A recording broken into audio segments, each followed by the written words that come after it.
TV's Evening News for today, Monday, September 9. There is a lot to tell you about on the newscast tonight, so let us begin with a check of the stories that are making headlines today.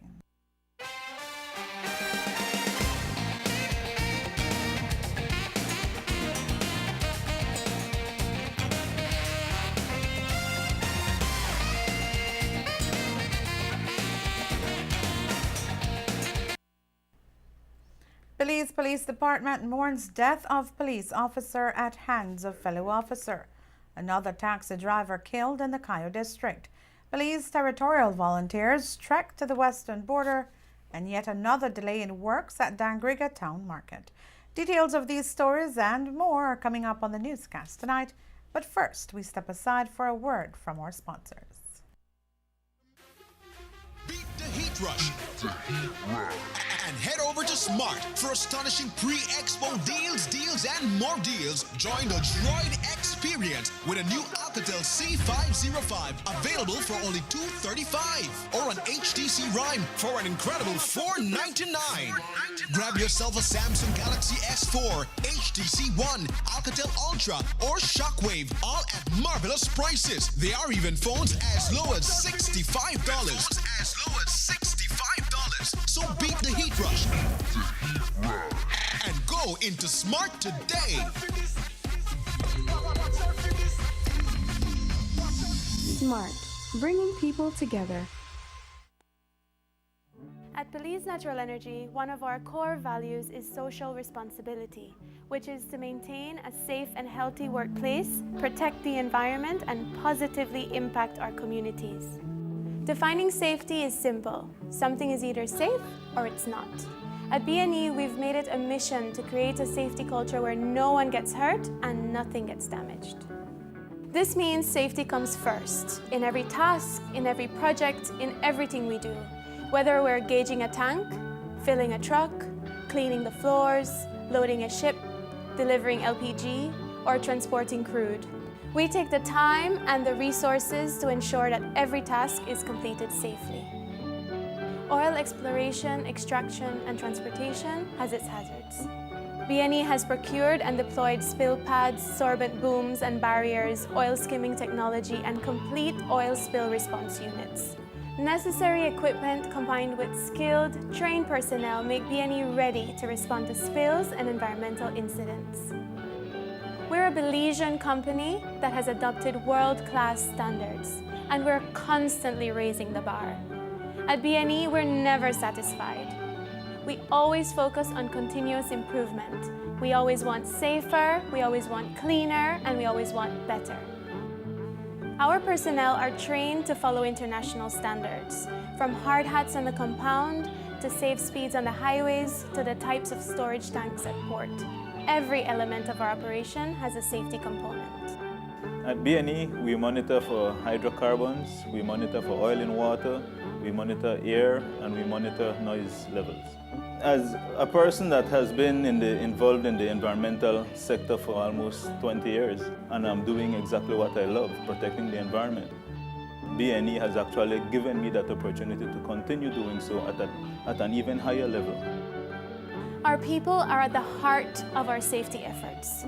They are trained to identify the hazards of a task and use good judgment to avoid and eliminate these hazards. Safety is not only my responsibility, it's everyone's responsibility. We do protect everyone here because we are a family. That's the end goal, to prevent, because we are a team and we are a family. We achieve our safety goals because our employees understand the importance of using personal protective equipment, adhering to standard operating procedures and industry best practices. Environmental health and safety management doesn't just happen, but we're making it happen every day because Belize Natural Energy is a Belizean company. This is our home and these are our people, and we are serious about taking care of them.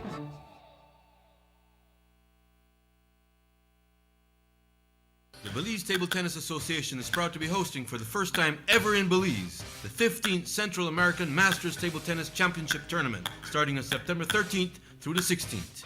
Countries participating include Mexico, Guatemala, Honduras, El Salvador, Nicaragua, Costa Rica, Panama, and Belize. The tournament will commence on Saturday, September 14th and continue until finals on Monday, September 16th. Come witness the best players in Central America take on the best Belizean players. Age groups include 30 to 70 and older. Come and experience an exciting time witnessing these amazing players chop, spin, and smash their way to victory. All are welcome and entrance is free. The Belize Table Tennis Association, developing the sport of table tennis in Belize.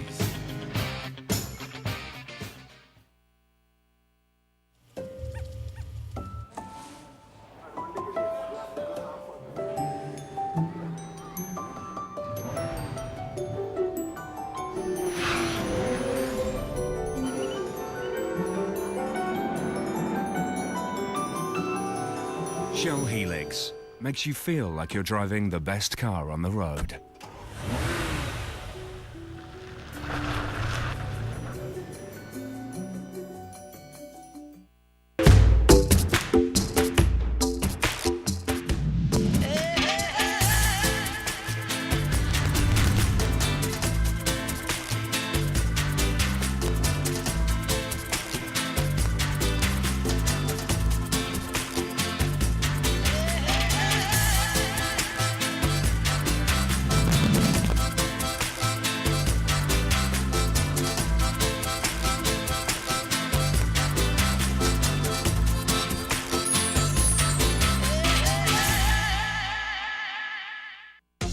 Zetro Bill Pay is spreading across the country to make paying your bills a snap.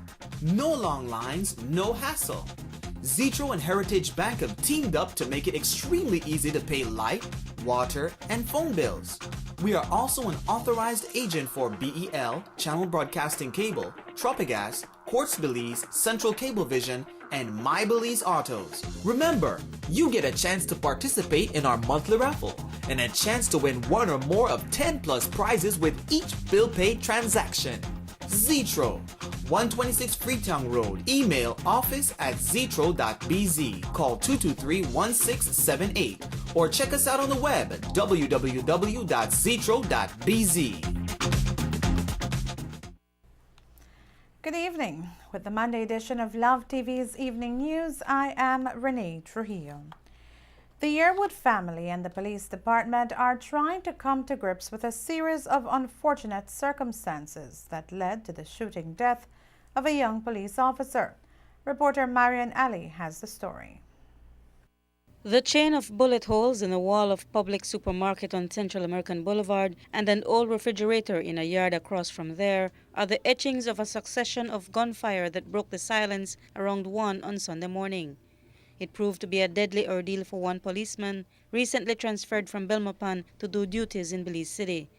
24-year-old Police Constable Dean Yearwood was shot, reportedly while he was being robbed of his service weapon sometime around 1 on Sunday morning. But his killer was not one of the robbers, but a fellow policeman who had responded to intervene. Police Commissioner Alan Wiley gave the details of what happened. At this stage, we can't say it was an armed robbery. All we knew is that PC Yearwood was attacked to be robbed, and he had an A38. I think even after the initial response of officers, they did not realize that the person who died initially was also an officer. That mortally wounded person was PC Dean Yearwood, and Commissioner Wiley says that it is a tragedy that has befallen the police department, but an incident that will result in a thorough and impartial investigation. But Wiley says there is nothing at this point to substantiate murder. What police is also looking at is whether PC Yearwood's killing will subtract from a criminal case against the robbers. That there was any intent from anybody to kill anybody. You see, so I cannot say we're treating it as a murder investigation, it's a criminal investigation. What about the robbers? What becomes of that aspect of the investigation? Yes, again, that aspect has been investigated. True, we would have lost the person who would have been the complainant. Whether or not we'd be able to charge that person for a robbery, I wouldn't be able to say, but we know that it initiated out of their criminal behavior aimed at the person who turned out to be a police officer, and then another police officer coming on the scene. The officer who allegedly shot PC Yearwood has been placed on administrative leave to afford him time to deal with the trauma. In the meantime, the issuance of service weapons to police officers, attracting attention of the criminal element, was an issue that was brought into sharp focus. The department is still largely an unarmed organization. It's not every officer is issued with a firearm, and it's not every officer has access to a firearm. But we live in a real world, we live in a violent society, and it would be remiss of me to have certain officers, based on the type of work they do, not have access to a firearm, even when they're off duty. I know that in the past we've acquired a few tasers. We've put a protocol in place. I think that took place under Mr. Jeffries. I have recently been reviewing that protocol, and then we will sit down again at the policy group level to look at, based on this incident, where do we go? It is obvious that we've got to look at other non-lethal equipments, but again, we've got to look at how we issue those. Police are reviewing videotapes of the incident that unfolded. Meanwhile, the mother of the deceased policeman, Porphyria Yearwood, declined an on-camera interview and explained that her family is in shock over the death of her eldest son, who she says had a passion for his profession. She explained that on Sunday morning, she and the rest of the family were getting ready to go to church when a relative called them by phone to give them the bad news. A funeral service is being planned for PC Yearwood at the Anglican Church in Orange Walk Town. Reporting for Love News, I'm Marion Ali. The family told Love News they have reviewed surveillance camera that captured the incident and are convinced that their loved one that the incident was an accident. The mayor of Dangriga has expressed concern about the slow pace of work being done at the market in that municipality. According to Mayor Gilbert Suazo, he received some not so good news last week. He spoke with our correspondent Harry Arzu. 31st of October was the final date that was set for the completion of the existing Dangriga Town Market, which is presently under rehabilitation. But a new development is creeping up, and according to the mayor of Dangriga, this new development will surely continue to inconvenience the residents of this municipality, including the vendors. So when will the market be completed? Here is the mayor, Gilbert Suazo, who is very concerned about the latest development in relation to the Dangriga Town Market. The Dangriga Town Council was informed on Saturday 7th September 2013 by SIF through a correspondent dated 6 September 2013 that the SIF Board of Directors have terminated the contract for the refurbishment and extension of the Dangriga Town Market.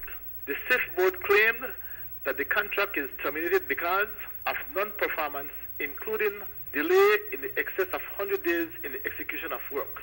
Also, issues arising from a financing agreement between the contractor and an entity providing the credit facility. It must be noted that the original contract, which was signed between K&G Construction Limited and SIF for the rehabilitation and extension of the Dangriga Town Market, was signed on 24th May 2012 and was scheduled to be completed on 31st July 2013. However, as a result of several challenges, which included poor site management and poor financing, which seemingly were all overcome, hence a new completion date of 31st October 2013 was mutually agreed between SIF and the contractor. With this termination, there is no indication when this project will now be concluded. The Dangriga Town Council is very much concerned with the termination of the contract because the termination will further inconvenience the residents of Dangriga, including the vendors and all who uses the Dangriga Town Market. The termination will further cause the vendors to lose income. This termination came as a surprise to the Dangriga Town Council, as there were no reports from any entity or any party to the council indicating that there were new challenges on the site.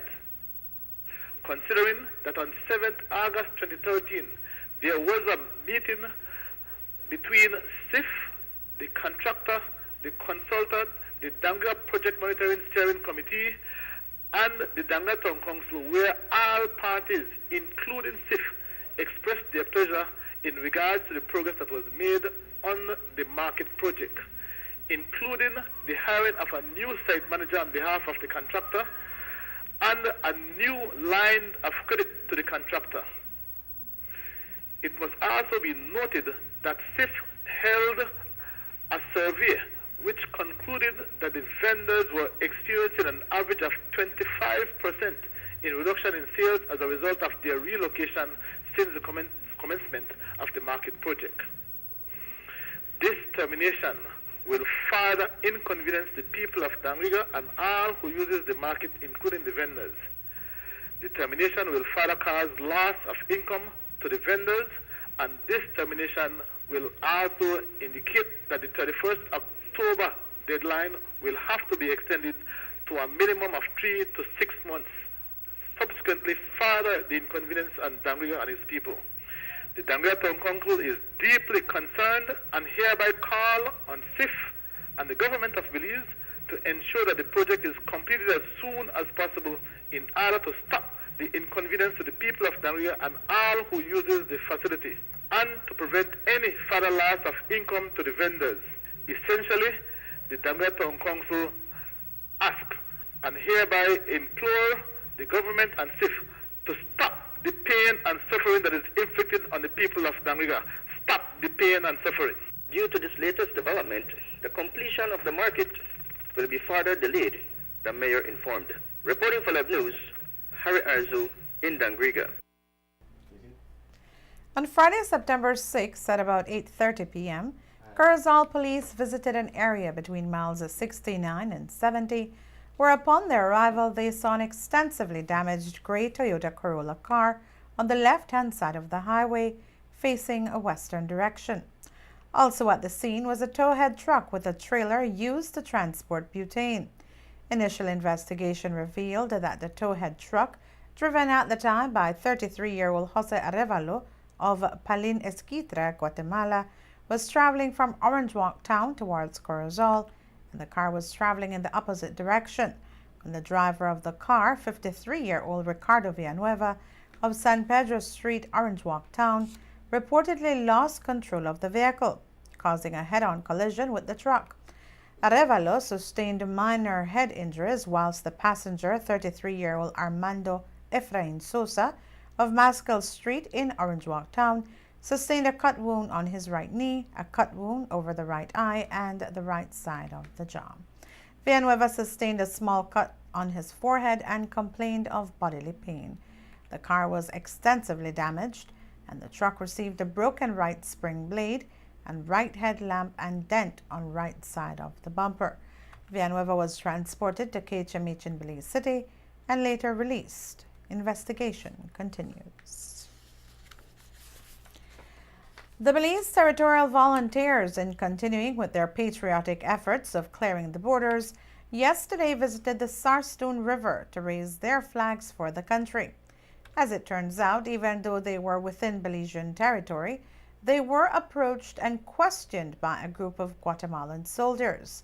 BTV member Will Mejia explained that it was not an out-of-control confrontation, but surely enough the soldiers felt at ease entering into Belize. We decided to go to the Sarstoon River, which is in the natural border between Belize and Guatemala, and there's an island there, we know it as Sarstoon Island, and we went there to put the flags on the island. And while we were there, we noticed a Guatemalan military vessel coming to us with about 8 Guatemalan soldiers in it, and they were armed with their machine guns, and they came into Belize's territory, I'd say like maybe 100 yards into the territory, and they asked us what we were doing there. We told them it's our independence, and we are showing our sense of patriotism. And they asked if we were going to leave the flags there, and of course we had a lot of flags. There was about 20 of us on the boat, and I told them we were not going to leave the flags there. We only left one flag there because when we leave it there, they move it anyhow. So after we told them that, they said, oh, okay, and then they just kind of like took their boat back into Guatemala water and kind of anchored right there and waited there, and I guess they were watching us to see what we were going to do, and after we left, then they left as well. Did they seem hostile when they came towards you all? I wouldn't say they were hostile. They came in. I mean, when you have 8 people with 8 or with 6 machine guns approaching you and you have none, then I mean you could like feel a little way, you know. But I didn't think that they were behaving in a hostile way. As the territorial volunteers, how do you feel that these Guatemalan soldiers ventured into Belize to ask questions about what you are doing in your own territory? Well, again, I believe that we, as Belizeans, and the government of Belize need to stop appeasing Guatemala.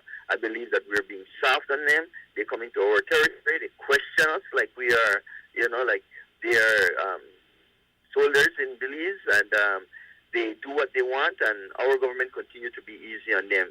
And we will, as territorial volunteers, we will have to revisit our strategy. Our strategy now is to clear our borderline. But as you know, every time we go to the borderline to clear, it's already cleared because Guatemalans have cornfields, they have pastures and everything inside Belize's territory. So we will have to re-strategize and come up with a plan to really counter the Guatemalans, because obviously the government of Belize is not doing what they should be doing in terms of guarding our borders. Take it. Mejia says that the BTV will continue as true Belizeans and they will be busy planning their next step throughout the September celebrations. A meeting between Orange Walk Mayor Kevin Bernard and Deputy Prime Minister and Orange Walk North Area Representative Gaspar Vega may lead to new collaborations for infrastructural improvements in Orange Walk Town. According to Mayor Bernard, despite their political differences, the meeting between both was held to pave a way forward for the benefit of Orange Walk Town and Orange Walkeños, and Dalila Ikal will tell us more. The Deputy Prime Minister has offered his commitment to work hand in hand with the Council through various ministries. The most important subject in the discussion between Mayor Kevin Bernard and Deputy Prime Minister Gaspar Vega is the street conditions in Orange Walk Town. Among the streets needing urgent attention are those that fall under the Ministry of Works. We all know that is the streets that run in the main road that run through town, which is Belize Corozal Road, Queen Victoria Avenue, Ocho Benque Road. No? And the Deputy Prime Minister is very cognizant of that and has pledged that he would communicate this to the Ministry in trying to see how these issues can be addressed. For example, the Lower Belize Road area, right after Landis and Sons coming into the town, has always been a terrible area. No? The condition of that road has really deteriorated. Of course, the option for that would be paving, as we both agree. One of the alternatives, what both of us agreed, is to at least rip that area scorified, compact it, and leave it in a condition that it's possible, drivable, and then maybe later on look at getting it paved, fully paved and resurfaced. Another area needing urgent work is the intersection of San Antonio Road, Dunn and Guadalupe streets. We're going to put together an analysis of what the area really needs, where the drainage will run after, and then he will work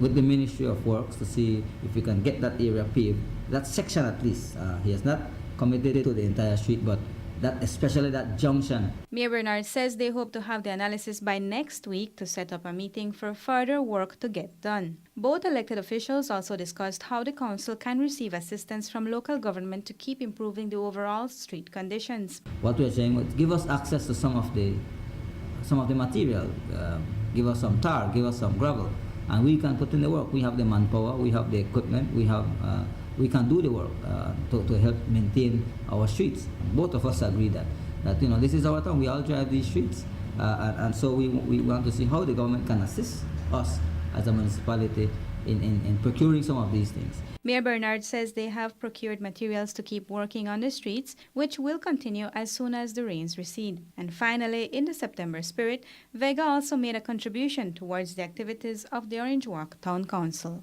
His contribution is welcomed, and at the end of the day, we left that meeting an arrangement that, we work together. That is the plan. That's the idea. We need to work together. People elect us to deliver, and that's what we're trying to do. Dalila Ikal for Love News.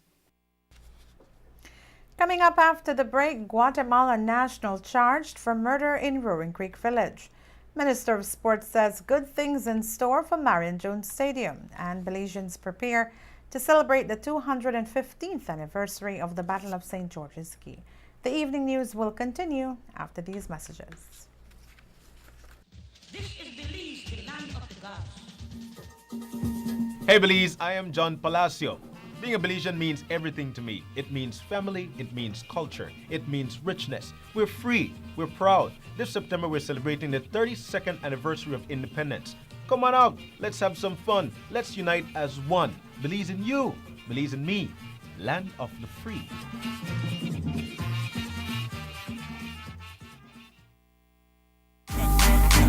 It's a Digicel 4G blowout at Expo 2013. Get devices for as low as $99 or sign up and get these great deals. A Nexus tablet for only $7.99, the HTC One for $13.99, or the iPhone 5 for $20.99. Get more at the Digicel 4G blowout at Expo 2013. Digicel. Make life easy. September 8th will mark 1.5 years since this current city council has been in office.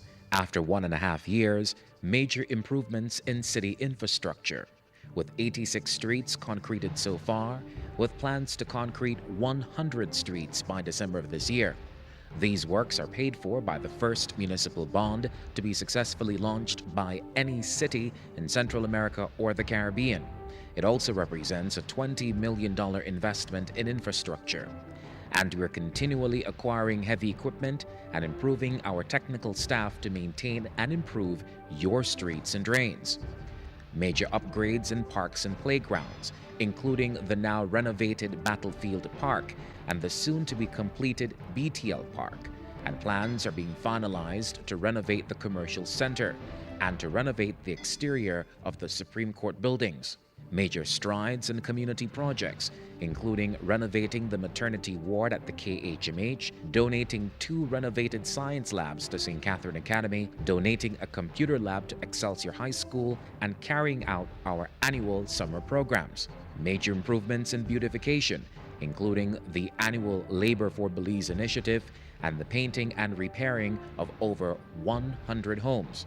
Major strides in building strategic partnerships, including with San Benito in Guatemala, Miramar and Evanston in the United States, Kaohsiung in Taiwan, Chetumal and Merida in Mexico, Barry University in Miami, and the Small Business Development Center and the University of the West Indies in Belize. Major strides in creating jobs, including the launch of the Open for Belize campaign, funding of 23 kiosk-style small businesses at BTL Park, expanding the market area to include over-the-canal vending structures, assisting with training through CARILED and the Small Business Development Center, and working to develop the waterfront from St. John's College to St. John's Cathedral as a tourism and entertainment zone with proper legislation and support for traffic management, creating 1,400 jobs through our infrastructure works and new jobs as park wardens and sanitation enforcement officers. Major strides in accountability and governance, including engaging Castillo, Sanchez, and Burrell as our independent auditors and carrying out our second independent financial audit so you can have confidence in our governance. Making public our monthly financial statements on our website and hiring staff based on merit and continuing to provide training. Your Belize City Council, working for a better Belize City, working for you. At Zetro Western Union, we love to share a smile from 1,000 miles away, just knowing we can help you to be there. This is why Zetro Western Union gives you more. Tell your loved ones they can send $50 US for only $5 and up to $1,000 US for only $8 from anywhere in the US. And for every transaction done at Zetro, customers get a chance to win one of 10 monthly prizes. Visit us at Zetro Western Union in your district or go to our website at zetro.bz. Zetro Western Union.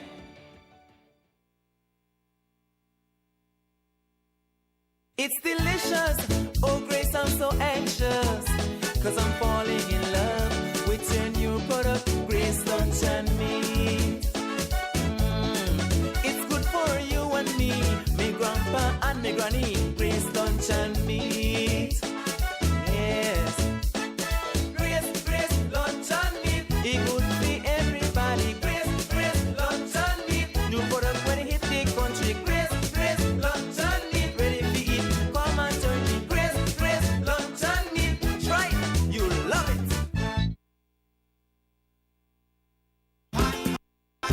Marie Sharp's Fine Foods. You've come a long way, lady. A true Belizean original for over 30 years. Winner of many prestigious awards, such as the Food and Beverage Food Award from the Anuga Food Show in Germany, the Fiery Food Show, and many others. From Belize to China and Japan, from Germany and the UK to the USA, you can choose with confidence your favorite Marie Sharp's red and green hot habanero pepper sauces. How about our Just Juicy fruit juices, Marie Sharp's jams, jellies, exotic tamarind-based steak sauce, Belizean seasonal, green mango chutney, snacks, as well as our popular red and green pepper jellies. All mouth-watering, all delicious, all natural and free of sodium benzoate preservatives. And HACCP certified. Marie Sharp Fine Foods, proud products of Belize.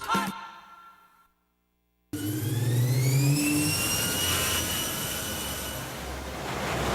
digital revolution has finally arrived in Belize. Imagine Central Cablevision's Debo will bring real interactive high-definition and digital TV into your home. Whether you have an older TV or a high-definition TV, you can now enjoy better features than satellite TV. Debo's interactive remote control allows you to scroll quickly through the channel list or view a detailed program information guide that lists programming up to 7 days in advance. You can also pause or record live TV without missing a second.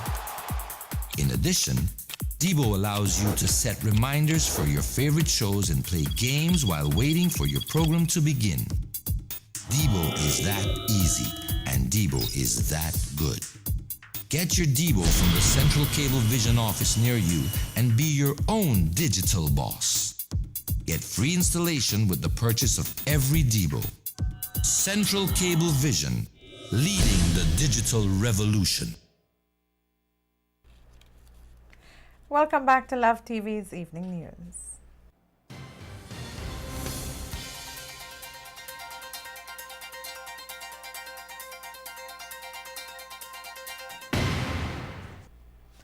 A well-known taxi driver in the Belmopan area was killed this past weekend.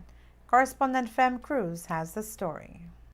On Saturday morning, September 7, sometime around 5 o'clock, Belmopan police received information of a burned car with human remains inside on the Rolling River Road, about 4 miles behind Tiketo village. The body was burned beyond recognition. Love News spoke to 30-year-old Juan Hernandez, a resident of Arizona Village, who was the second person to arrive at the scene. My little brother was heading out from my farm. Since I have a farm to the back in that area, so he spotted a vehicle, a car, and he figured it was a taxi burning. So he made closer checks, and he at first point thought it was my vehicle because it's a vehicle just like the one I drive. So he rushed to my house to see if it was me, no? Then when he see my car there, well, he his mentality changed, and he went and knocked on my door, and I got up, and he told me, a vehicle is burning on the roadside going to the farm. He said, let's go check it. He said, and I think it's a taxi.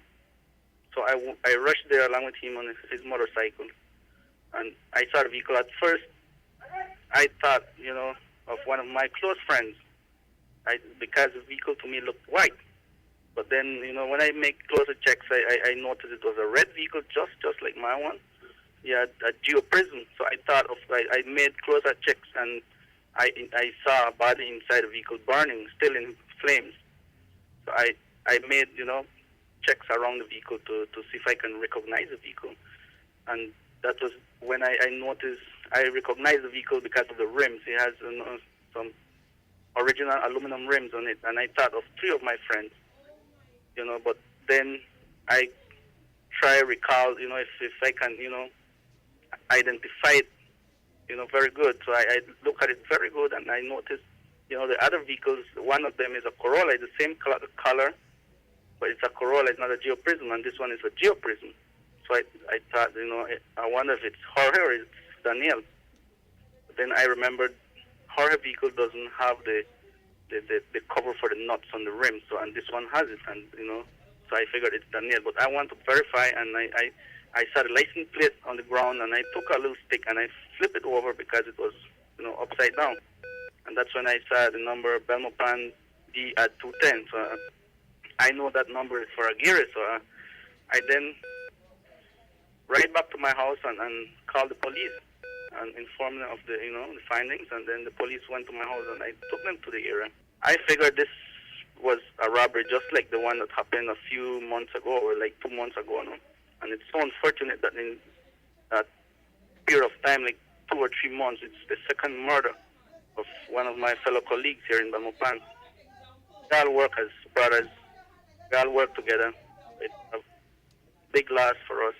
And I would urge the authorities to try to get to the bottom of the investigation and, you know, get to the responsible persons. I know you spoke to the immediate family. Tell us what you received from them or information that you gathered from them, if this person had any money or anything on him. Well, I think he's supposed to have some money with him because, you know, all of us usually, but the main thing I would say they killed him for was his gun. He had the licensed 9mm, and I guess probably they killed him to take his gun.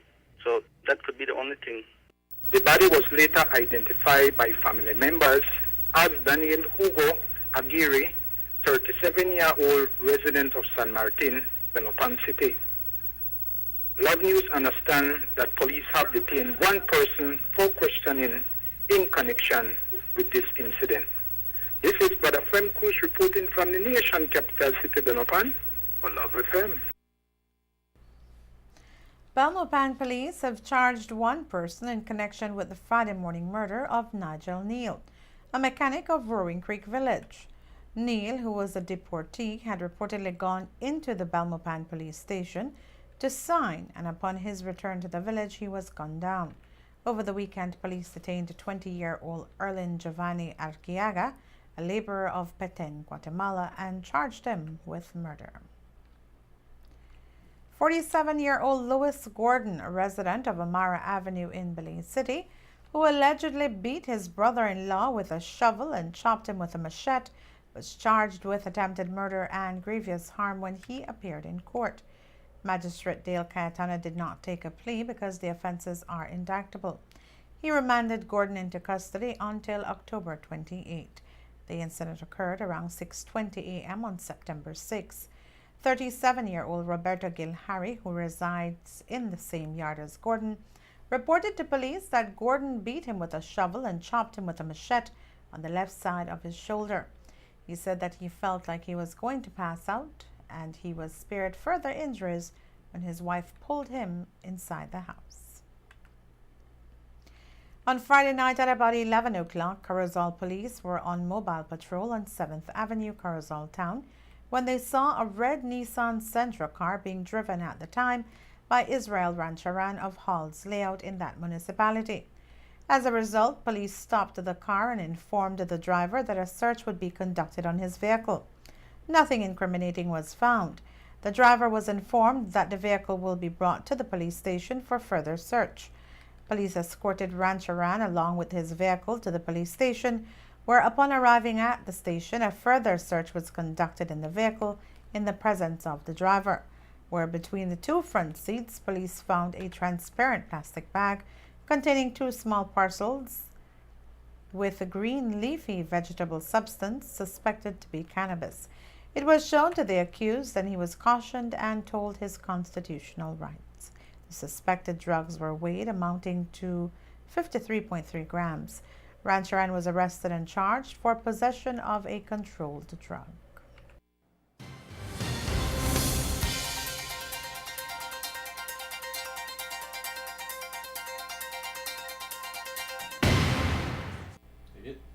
As part of the September celebrations, the Allied Sports Club held a track meet at the Marion Jones Stadium. It was a big event since the stadium has been out of use for many months. On hand for the event was Minister of Sports Herman Longsworth, who said that in a few days' time, to complement the season, he will unveil the master plan for the complex. I hope that we can not only have track meets here, but we can continue to have beach volleyball. We can have racquetball. We will have football. I'm hoping to have an Olympic-sized swimming pool over there. We'll have a basketball and volleyball facility built beside the grandstands. We will be building a dormitory facility, so when you guys come from the south or from the north or wherever you come, you have a place to stay. We may even get cricket in here. So I want you to take today as the start, the beginning of very, very good things for us here in Belize. And I will tell you that I fully expect that within the next few years, within the very next few years, to see gold medals coming to Belize. They say each one of us has a purpose in life, whether it is to work with children, the homeless, or be the person who changes the path of a country. Over the weekend, Jose Alexander Rodriguez got a step closer in fulfilling his purpose. Rodriguez was ordained as a priest at the Sacred Heart Church in San Ignacio, and he told Love News that since the age of 14, he heard the calling of God. I feel myself ready to give everything. I'm feeling myself as a person, as a priest, to give my life, to give my strength, to give everything that I have to the mission, to the people that needs us. Because if we could see, there are a lot of people without sense in their life, people that are destroying our life, people that are killing, people that are stealing, people that are affecting other peoples. That's why we need faith, we need hope, a lot of hope in our society, so that we could construct a society full of peace, where the peace could reign in our lives. When did you feel the call from God? I was like 14 years when I felt the call. It was through a retreat. I went to a retreat and I felt a special encounter with God. And from my 14 years, I began to make this decision. When I was 17 years old, I went to the seminary at Guatemala, to the Fraternity Mission of Mary, where I was studying for 9 years until today, until the day that I was ordained. It was, like you say, 9 years, kind of hard, but I felt really blessed. So this moment for me is I could feel a lot of happiness to be a priest, but I feel also I'm feeling also that I need to go and preach the word of God to those who need it. At the end of the month, Father Rodriguez will leave Belize and travel to Kenya in the African continent for a religious mission. There is a change in time for the official St. George's Key Day ceremony in Punta Gorda. Paul Mahong has the details. For this year's September 10th Day celebration activities in town, the change from morning to afternoon ceremony is a necessity, as explained by Punta Gorda Mayor Anthony Fuentes. This change is relevant due to the fact that Queen of the Bay designate Ms. Jareen Avila will be crowned in Belize City on the 10th of September. She will also participate in the parade in Belize City. Following the 10th of September celebrations in Belize City, Ms. Jareen Avila will then come down to Punta Gorda town, where she will be crowning the new Queen of the Bay, Toledo, Ms. Christine Tate.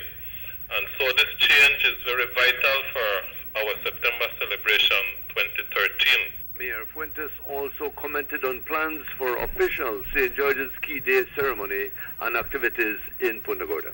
The 10th day of September ceremony will be held at 3 p.m. at the Punta Gorda Central Park. After the arrival of the dignitaries, we'll have the inspection of Garda Pana, an address by the mayor, installation of Queen of the Bay and the distribution of prizes, Following that, we'll have the parade through the principal street of Punta Gorda town, where all activities will be ending at the Punta Gorda Central Park. Inhabitants and visitors to Punta Gorda are cordially invited to the activities. This report is sponsored by 3-Star Quality Chicken, whose management and staff wish all Belizeans and visitors a safe and happy St. George's Key Day celebration. Reporting for Love News, Paul Mahone, Punta Gorda. Over the weekend, the Mesoamerican Grand Cultural Festival was held at the University of Belize's gymnasium in the city of Belmopan. It was a cultural activity that saw the participation of groups from Belize, Mexico, and El Salvador. The Salute to Belmopan, as it is also known, was organized by the Belmopan City Council, the National Institute of Culture and History, NICH, the Embassy of El Salvador, and the Embassy of Mexico. Presentations were done by NICH, Grupo Folklorico de Quintana Roo, Mexico, and the Mariachi, a group of El Salvador. Also present for the event was His Excellency Governor General Sir Colville Young.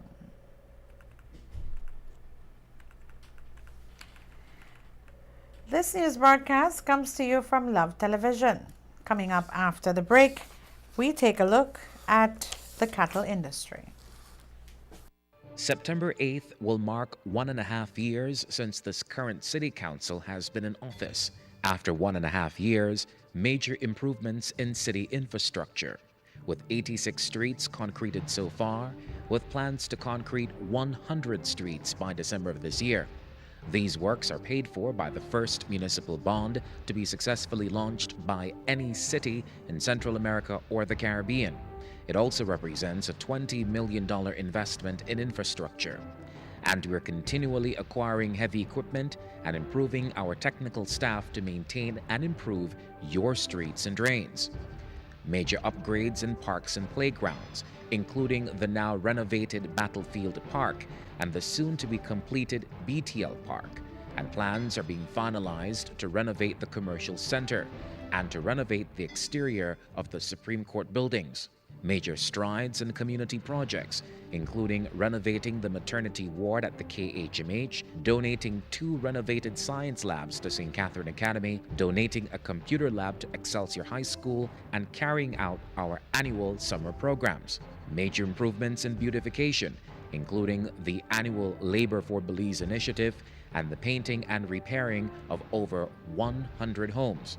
Major strides in building strategic partnerships, including with San Benito in Guatemala, Miramar and Evanston in the United States, Kaohsiung in Taiwan, Chetumal and Merida in Mexico, Barry University in Miami, and the Small Business Development Center and the University of the West Indies in Belize. Major strides in creating jobs, including the launch of the Open for Belize campaign, funding of 23 kiosk-style small businesses at BTL Park, expanding the market area to include over-the-canal vending structures, assisting with training through CARILED and the Small Business Development Center, and working to develop the waterfront from St. John's College to St. John's Cathedral as a tourism and entertainment zone with proper legislation and support for traffic management, creating 1,400 jobs through our infrastructure works and new jobs as park wardens and sanitation enforcement officers.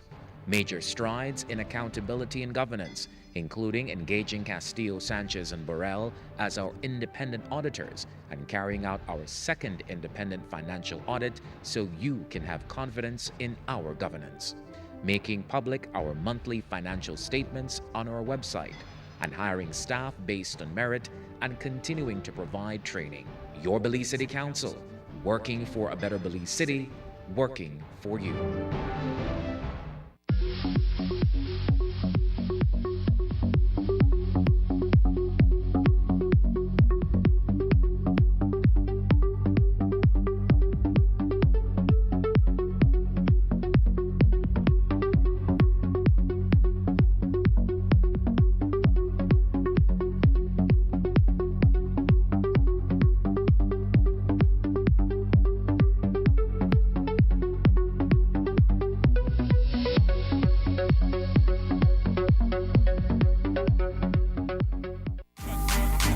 It's a Digicel 4G blowout at Expo 2013.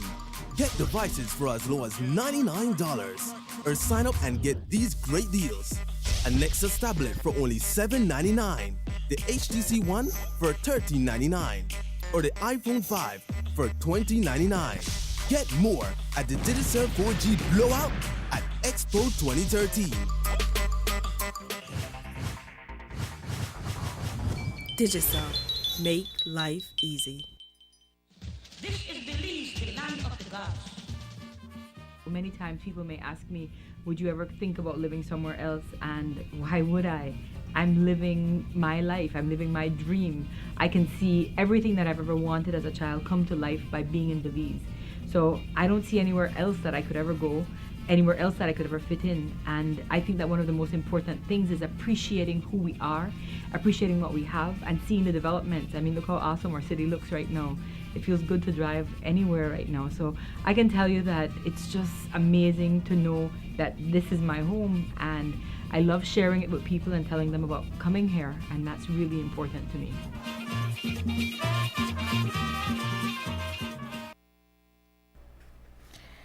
Miss Minnie Cattle Landing Queen was held on Saturday night in the Toledo district. Correspondent Paul Mahong has the details.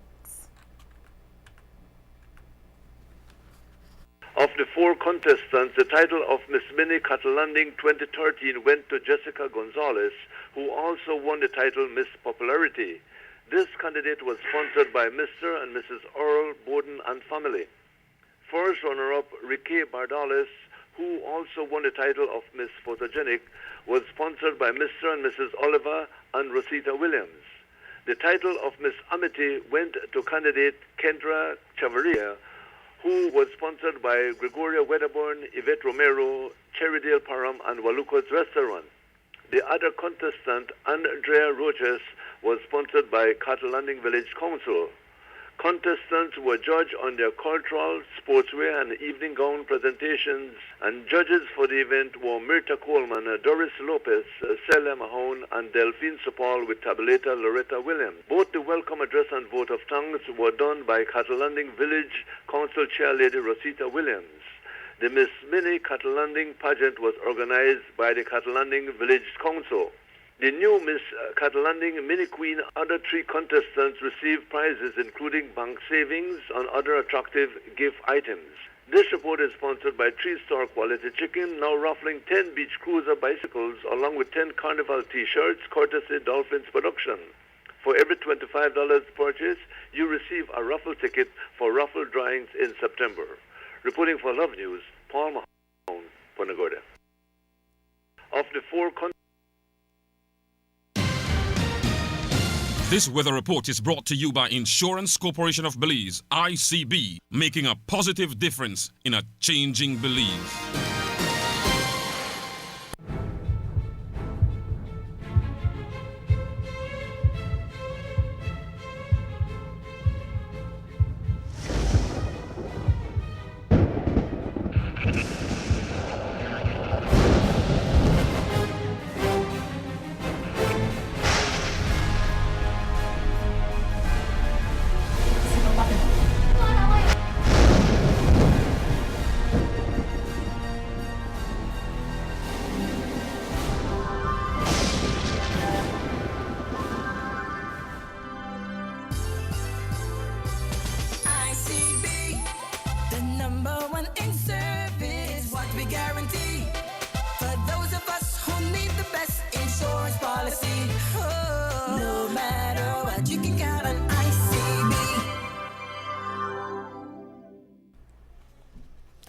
Relatively moist and unstable conditions continue over the region. The forecast is cloudy at times tonight with a few showers and thunderstorms, mainly over coastal areas.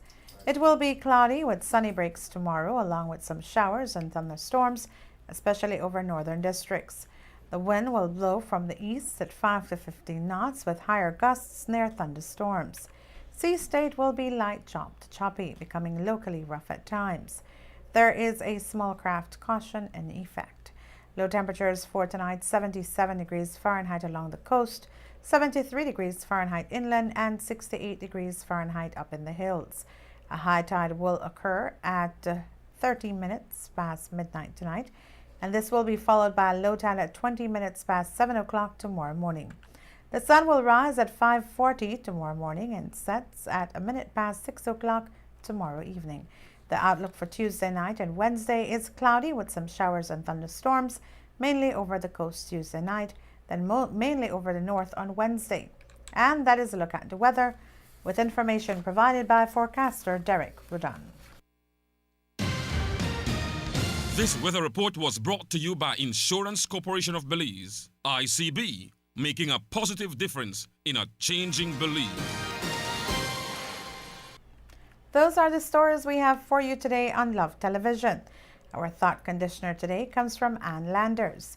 She said, and we quote, "Nobody gets to live life backward. Look ahead, because that is where your future lies." If you'd like to contribute a comment or suggest a quotation for use in this segment of the news, all you have to do is write us an email. Our email address is news@lovetv.com.bz. Thank you for joining us. I am Renee Trujillo. Have a good evening and a good night.